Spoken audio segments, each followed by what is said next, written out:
Do I rip it off or do I just... Okay. What is going on, everybody? It is Fitz Miller and the R32 back here with another video. Now, listen, let me give you a little backstory as to what happened here, but let me show you this first. So, as you can see, my rear quarter is really messed up now. I was going to a meet last night for the first time in months, and I hit the Grand Canyon of potholes. Felt the lip of my wheel, smacked the quarter, didn't think anything of it, drove around, parked, sat, walked around, and then finally discovered that my quarter was cracked.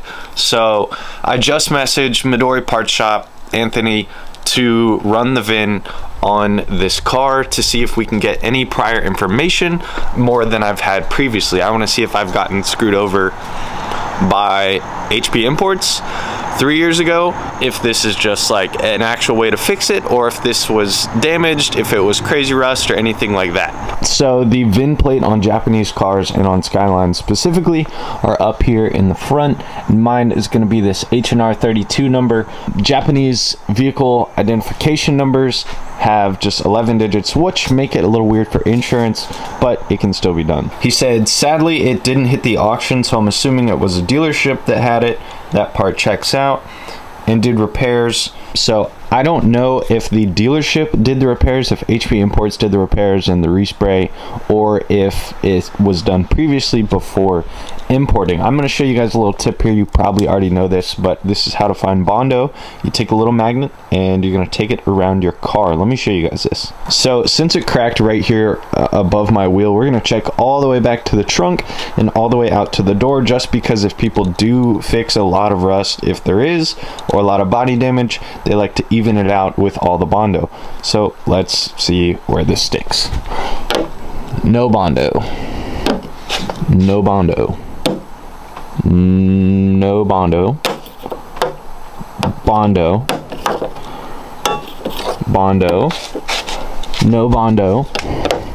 No Bondo. No Bondo. Obviously Bondo. No Bondo. No Bondo. And it's looking like we're gonna be good all the rest of the way down the door.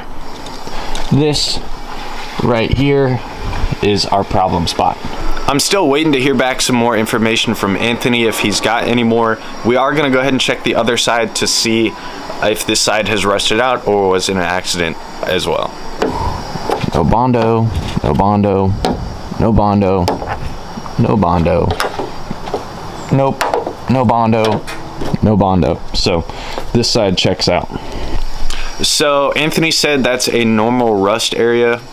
That's just pretty common rust place on any cars, let alone cars from the Japanese domestic market with lots of salty air.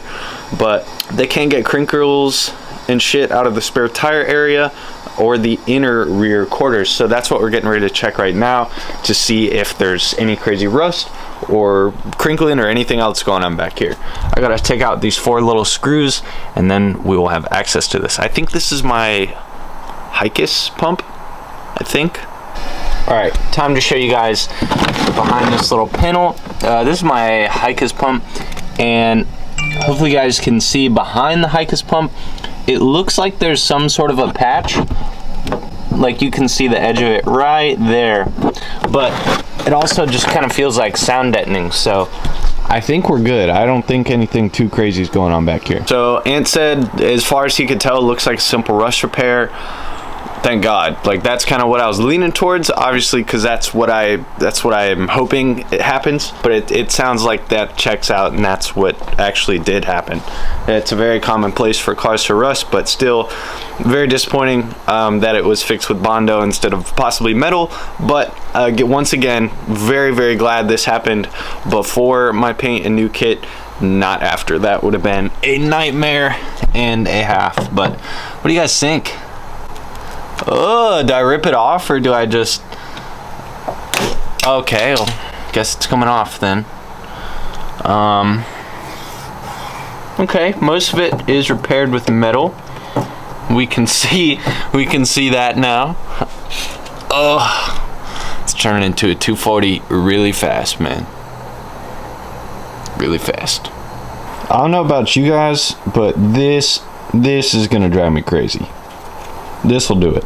If anything does it, this little piece missing will in fact do it. If it's up in here really nice still, so maybe I could just, you know, tape it. I don't know, man.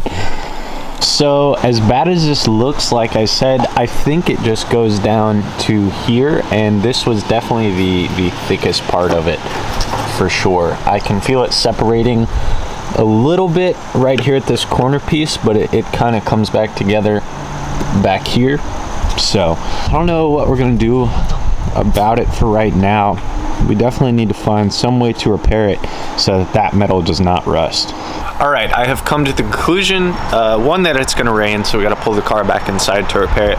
But two, we're gonna take the wheel off, mask all around this, and just spray it white for right now to prevent any further rusting. Like I said, my kit literally gets here in about a month.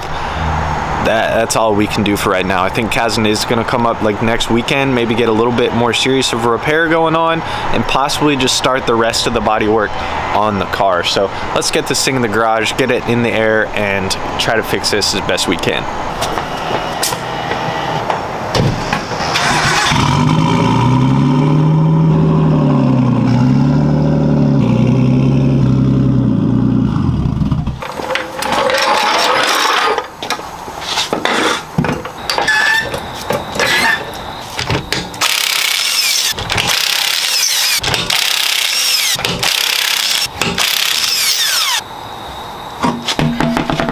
So this is what we have so far. I only have clear, but that'll do just fine.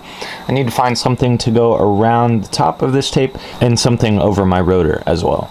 All right, I know this looks a little overkill, but I don't have all the necessary materials to do this, but now we're ready to spray it. Like I said before, we're gonna spray the outside and the inside as well.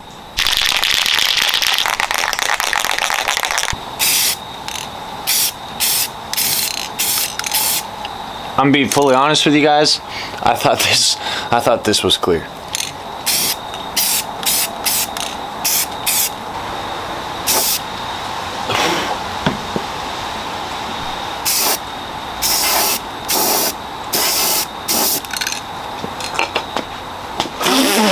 Alright, well for now we're gonna let this dry. I'll probably do a couple more coats ensuring that it's completely covered. The goal of this isn't to look good, obviously it's just to keep it protected. So this is probably where we're gonna leave the car for this video. For any of my knife nerds out there, this is my other cop from Gatlinburg, CRKT CEO, in a beautiful, beautiful green. Let me show you guys the new arms. You guys have probably seen these before, but I just want to show you in case you have not. Once again, I just went ahead and bought the full set of arms instead of having to buy pretty much every piece seen here. These new ones will go in with my new alignment on the 15th. So what do you guys think? What do you guys think happened here? Do you think this was a repair previous to the car being imported? Or do you think this is something that HP Imports tried to cover up, tried to fix as best as they could before selling it to me? I don't know. The car did have other visible rust when I got it. Like I said earlier, talking to Anthony, this is a very common place for rust. I don't think they were like trying to cover up anything, more so just trying to fix it. I talked to Kazdan and found out this was the harder Bondo available. And if you guys saw it earlier, it looked like they had some tack welds and a slide hammer trying to fix whatever was left of this whenever it got repaired. So anyways, hopefully you guys enjoyed today's video. Let me know down in the comments below if you guys have had any horror stories yourself or know any horror stories with import cars or importing cars in general. If you guys did like today's video, please be sure to leave a like and make sure to subscribe for more automotive content. This thing's going to be coming back to life real soon. Like I said, we got the kit on the way, we got the paint on the way, and then the wagon will be after that, and then a slide car, drift car after that. The number one thing you guys can do for me for this channel would be, if you are enjoying it here, if you have a friend that is into cars, into automotive content, do me a favor and just let one friend know. Pick one friend, let them know, be like, hey, have you seen this guy's channel? whatever it is, you know, however that plays out for y'all. But thank you guys so much for watching. This has been Fitz Miller and the Skyline, back here with another video. We'll see you guys in the next one.